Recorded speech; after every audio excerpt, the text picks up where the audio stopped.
Good morning, everybody. Welcome to the Agent Box.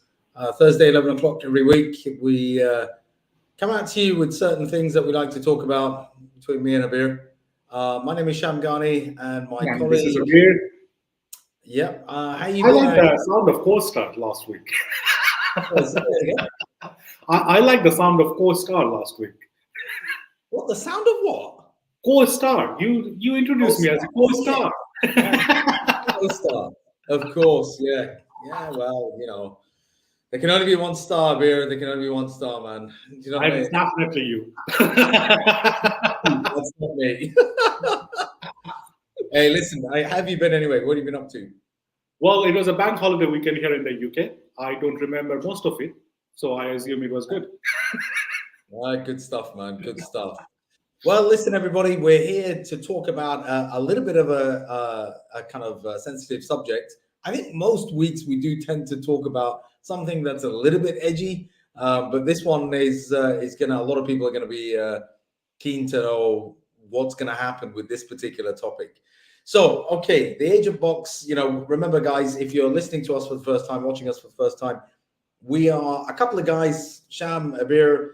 We've been working in the sector for a number of years. We work as agents, and we want to give agents a voice. We want to talk about stuff that perhaps a lot of agents don't want to talk about in front of universities because they kind of don't want to give them the wrong impression. But these are things that we do need to talk about. We need to understand. We need to unpackage, and we need to make sure that we're taking some learning from this.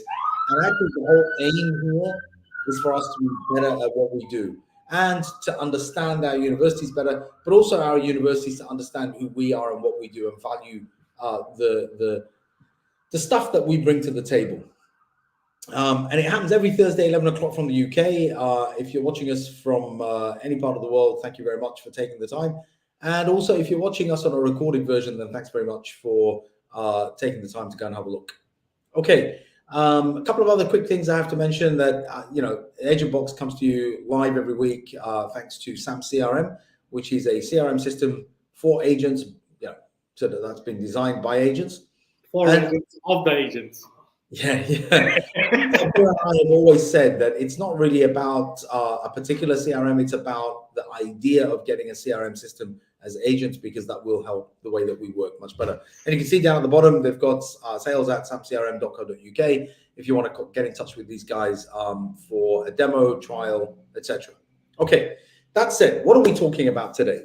We are talking about post-study work. Now, unless you've buried your head under a rock, okay, you will be aware that in the next week or so, the government is going to make an announcement on their review of the post-study work. So those of you who may not have been aware, maybe you had your head under a rock. Last autumn, the government here in the UK basically said to us that for postgraduate students, they can't bring dependents to the UK. Okay, they can't bring their families and stuff like that, only under very specific circumstances. And Abir and I have covered that topic quite extensively. But what they did say then, right, is that they're going to be reviewing the post-study work. That means the 2 years that currently exist for undergrads and postgrads, that once you graduate, you can stay in the UK for the next 2 years, technically to find work, to basically get some work experience before you move on, either traveling back to your home country or going to another country overseas to find some work, or maybe even staying here in the UK to continue working for the company you got a job with. That whole opportunity is under review, and the results of that review are going to be released next week. Okay, so there's a lot of nervousness in the market. I know there's a lot of people that I speak to, they're telling me that applications are being withheld. Students are waiting to see the results of this particular review before they put in an application. Abir, what are you hearing on the grapevine with regards to how people are anticipating the review result? To be honest, there is a divided opinion because some people think that it's not going to go away because it's going to affect the universities and whatnot. The other section is a bit circumspect. I think there is an article that you wrote about on the Times Higher Education last week, was it? Yeah, I just made a comment on somebody else's comment on it. Yeah. So you shared your feedback on that, and there's a lot of noise going on, and it is hurting the industry in a way. But today we want to reflect on whether it should hurt us and how to navigate that. I guess. Well, look, I tell you something, right? And Abir, I want to hear from your experiences on this, right? Because this is not the first time something like this has happened, right? So under the Labour government, previous Labour government, we had the 2-year post-study work, your PSW, and that was absolutely fine. And I think it was in 2010, 2011 when So Theresa. 24, I remember it exclusively because I'll tell you why. Because I graduated in 2012 May in the UK, right?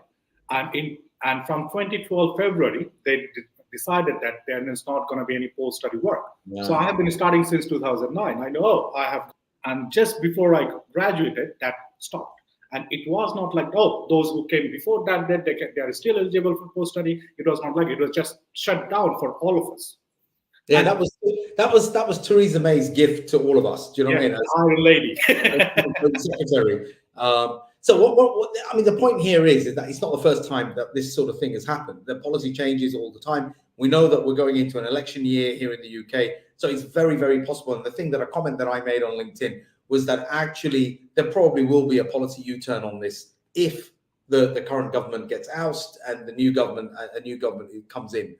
And the expectation here in the UK is that it might be a Labour government that is formed whenever we have the general election. Then it's very, very possible that the Labour government will do a U-turn. But you're right, it hurts us whilst the government is playing around with these kind of policies. Us as agents, we thrive when there's stability and students know what they're going to get. That gives us the opportunity to recruit. It's the transition, it's the change that everybody then finds really unsettling. But look, what I wanted to talk about today, right, is to actually let's unpick this a little bit, right? Now, I need to say, first of all, that I 100% support the post-study work, right? And I missed it the last time when it was taken away, and I hope to God that they don't do that this time. But I still want to play devil's advocate a little bit and go into the details of this post-study work. And I think, Abir, what you were saying before the show, we're not immigration specialists, so we're not people that can offer any kind of immigration advice. It's just a topic of conversation. The thing that I want to look at is how real is this post-study work? What is the real kind of story behind it, reality versus the myth? I'm going to give you my opinion, Abir, and then I want to hear from you, all right? My opinion is this. I don't actually think, right, that the right student, the right person that has come over to study here in the UK, whether that be undergraduate or postgraduate, is actually that bothered about the post-study work. Why do I say this, right? Let's look at the undergraduate student. The right undergraduate student is probably going to come and study here in the UK on a program which offers them a placement year. If they do a placement year during their studies, it doesn't matter whether you got post-study work or not. If your placement employer decides to employ you, offer you a tier 2 visa, then it doesn't matter. You don't need the post-study work. Equally with postgrad, the right postgrad student coming over here has presumably finished his studies or her studies in their home country, wants to get this master's in order to then progress in their career. They're a more mature person. They've got a plan. So the post-study work may be an advantage for them to have a look and see whether there's an opportunity, but I don't know how much of a deal breaker that post-study work is going to be for that right student. What do you think? Absolutely. To be honest, I'll share how I overcame that shock because I was pretty down. And I remember exclusively my chat with my father. And he just told me, I understand what you are going through, but did you go to UK to immigrate or to study? So what are you sad about? You went out there to get quality education. If you did your things right, you can get a job anywhere in the world. So why are you so bothered about those 2 years post-study work?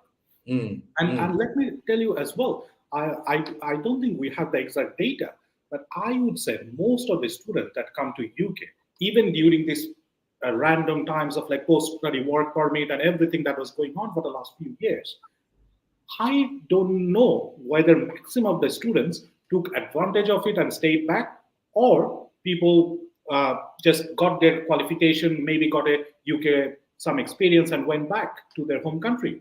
And also at the same time, these 2 years, for me as a student, as a career oriented guy, my ideology would be if I cannot land a good job here in the UK, which gives me progression in my career, whether it is worth spending my 2 years of my golden time here in the UK and work like odd jobs, work in a service station or as a delivery driver, whether that helps me in my career.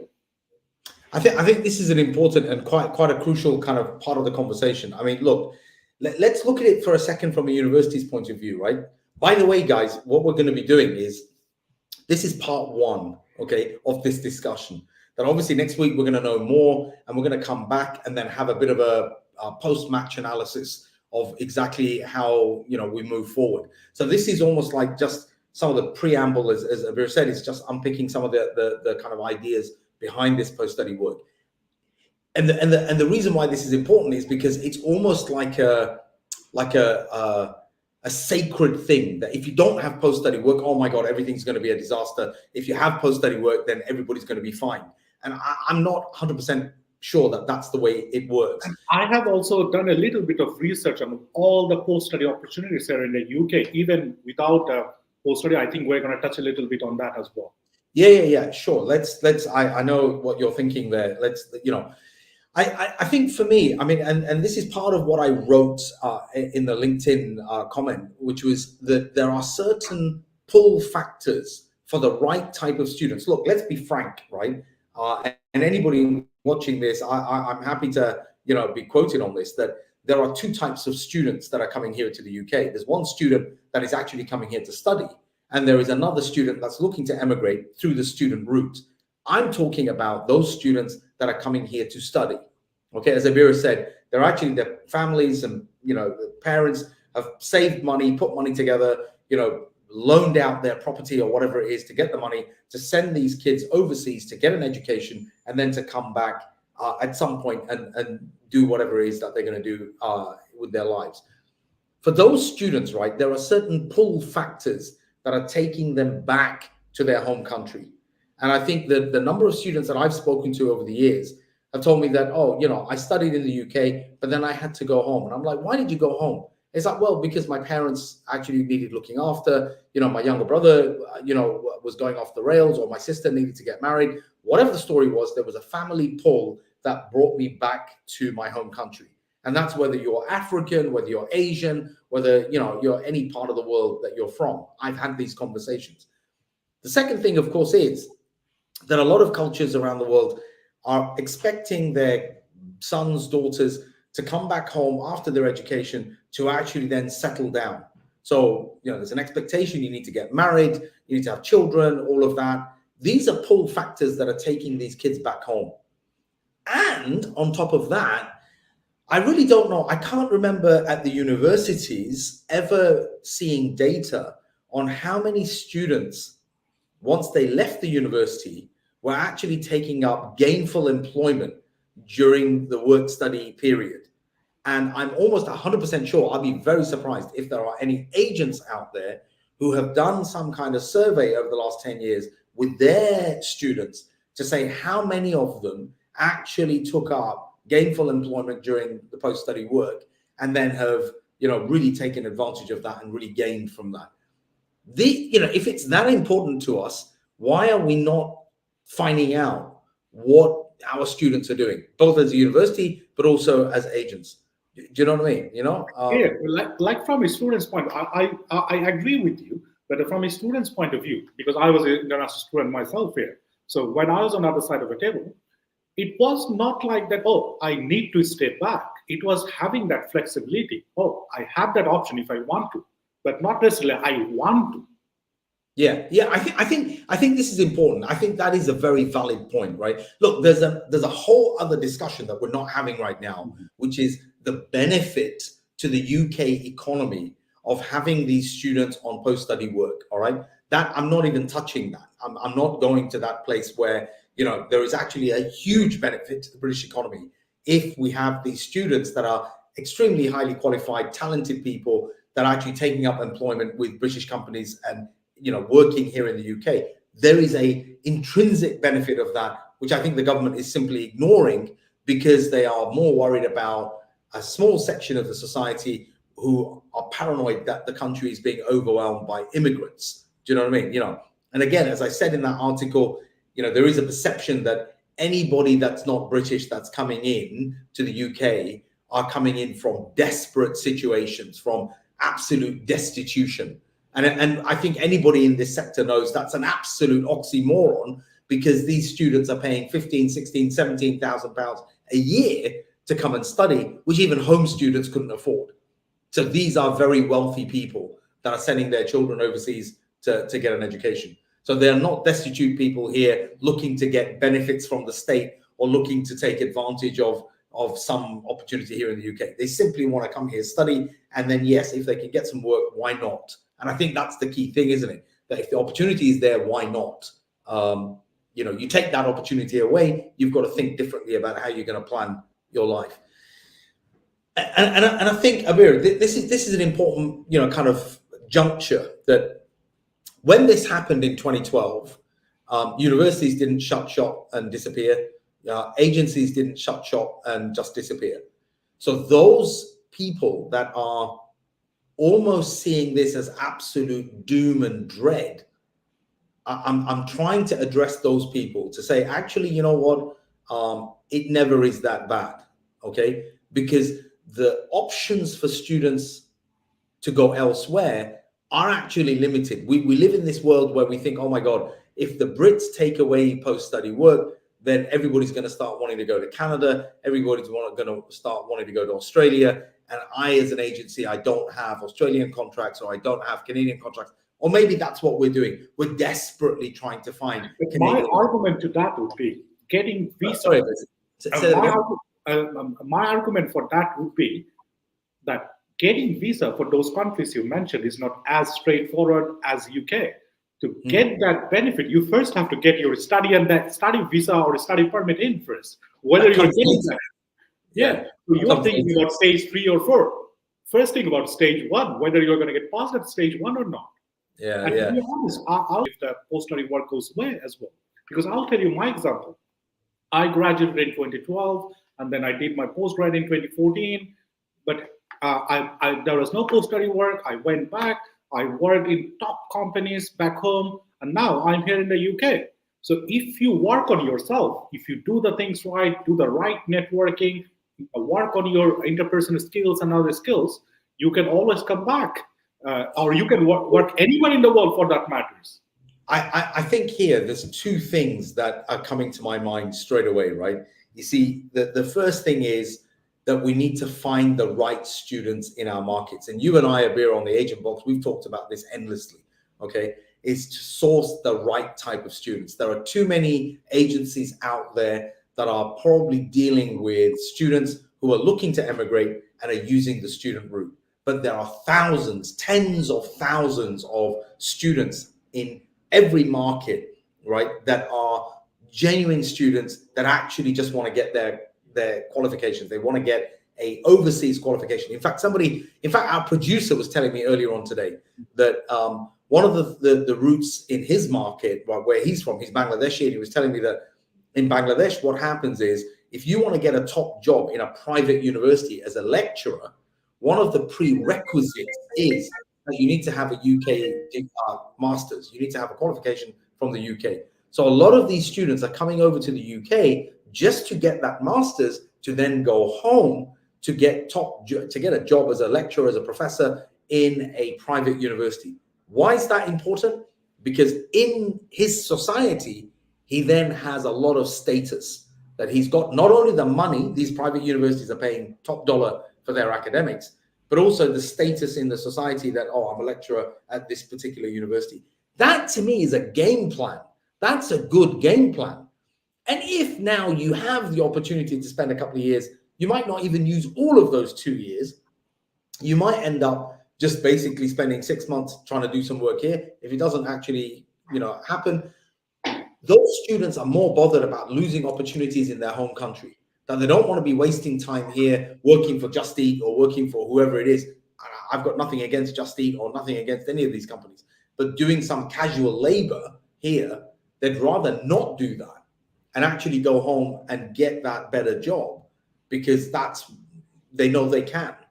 So it is a funny one that I don't think it's, and maybe for the next show, after we know what the government's done, we'll have some analysis of what the government is saying, and then we can explore some practical opportunities of actually how do we go about recruiting. Because remember, the agent box is about us as agents, the impact on us as agents. And I think there is one thing that we need to get better at if they do get rid of it, which is we need to be better at counseling our students. Like you said, Abir, getting a visa for Australia is not that simple. Getting a visa for Canada is not that simple. Just because the student comes to me and says, oh, you don't have any post-study work in the UK, I don't want to go to the UK, I want to go to Canada. Well, mate, you're not even going to get a visa. There are quite a few opportunities here as well, even without the post-study work. For example, there is innovator visa, a startup visa, and also, and a lot of people are not talking about it. A lot of people are talking about the new threshold for the skilled worker. But according to the UKVA website and from my limited research, if you are under 26, you can be paid 70% of the going rate for your occupation and still can be a skilled worker. I mean, look, the other thing, and Abir, that I'm quite passionate about this as an ex-nurse myself. If somebody genuinely wanted to live and work here in the UK, right, and have almost like a permanent job and job security, job progression, all of that sort of stuff, come and study nursing here in the UK. So look at what I mean by that is look at your subject area, look at what is a skill shortage here in the UK, and look at your subject. Choose your subject wisely.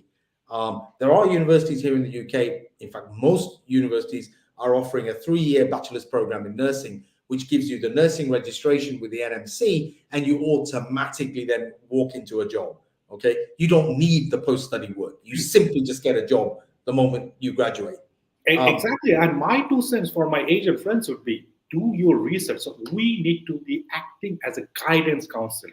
So we are counseling them about their career, what are their prospects, which country has which. So we need to do this research rather than just a messenger. Oh, you want to apply for this university? Let me apply for that. So when we talk about counseling, it needs to be that guidance counseling. Yeah. Interrogate that student. Do you know what I mean? I mean, it's like, I mean, look, out in Nigeria a couple of weeks ago, I mean, I was speaking to students there, speaking to school counselors about opportunities. Like there's one particular school we went to that a lot of kids, they want to study medicine, but they can't get in. Do you know what I mean? And I remember talking to the guidance counselor there saying, look, there are so many opportunities within healthcare in the UK where there are shortages.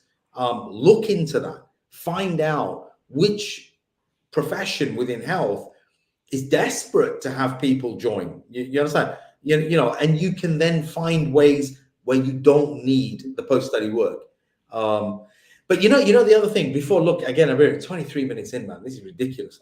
But before we finish, right, what I do want to say is there are opportunities in Britain for the right student, for the right person. And I think that is the most important thing, that somebody who is, on the ball, who's resilient, who knows how to deal with people. They've come here to study, whether that be on a 1-year program or a 3-year program. These people find opportunities. It's the Absolutely. It's about you, that student, rather than all the regulations and everything that we talk about. Those are all nonsense in my book. It's about you. If you have the right skills, you are going to get a job even in Mars, where there are no people. I think that really is the crux of it. That, you get the wrong person, you bring that wrong person to come and study here in the UK. They struggle through their course, they bumble their way through, and they come out with, I don't know, a 3rd-class degree, or worse. And then basically they've got this post-study work opportunity, but they've got no ability to find work that's relevant to their sector. And they end up working for, some casual company, as a casual worker. And after the 2 years, they're going to have to go home. And they've got nothing to show for it. All they've got is maybe the best Nike trainers. Maybe, they've saved enough money for an iPhone 15 or whatever it is. They bought themselves an iPad. These are the only things that they're taking back home. They've got no real skills that they've taken because they were the wrong person in the first place. And I think we as agents, our job is to identify the right person. If you get that right person, you can recruit that right person, put them into a university, and whatever the policy of the day is, you can rest assured that that student is going to get somewhere in life. And that might not be here in the UK. I mean, look, we've run out of time here, right? But I was having a long conversation this morning with the producer because I'm actually in the office today. So, I was telling him that I was asking him actually that, so many international students that I've come across have come to Britain within about a month or two. The excitement of being in Britain has gone away, and the reality has hit in terms of, that they don't have their own network, they don't have their families, and they're not a big guy anymore. And they kind of think actually going back home at the end of this process might be a good thing. This is a reality that a lot of people face. And I just don't believe, I refuse to believe, and I refuse to accept that if the government makes a decision next week that is not positive towards what we do, that somehow that is the end of the story. That is it. Now there's nothing out there for us. I absolutely will not accept that. Well, the only thing that will happen, that's going to take away all the dodgy people away. So that's a good sign for the industry, isn't it?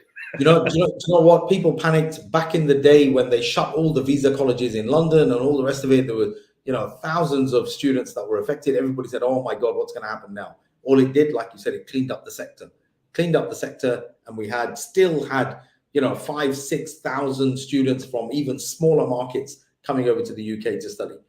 Listen, folks, we're running out of 27 minutes now, so this is not gonna. We can't keep talking about this. We're gonna get told off by the producer. Absolutely, man. So listen, guys.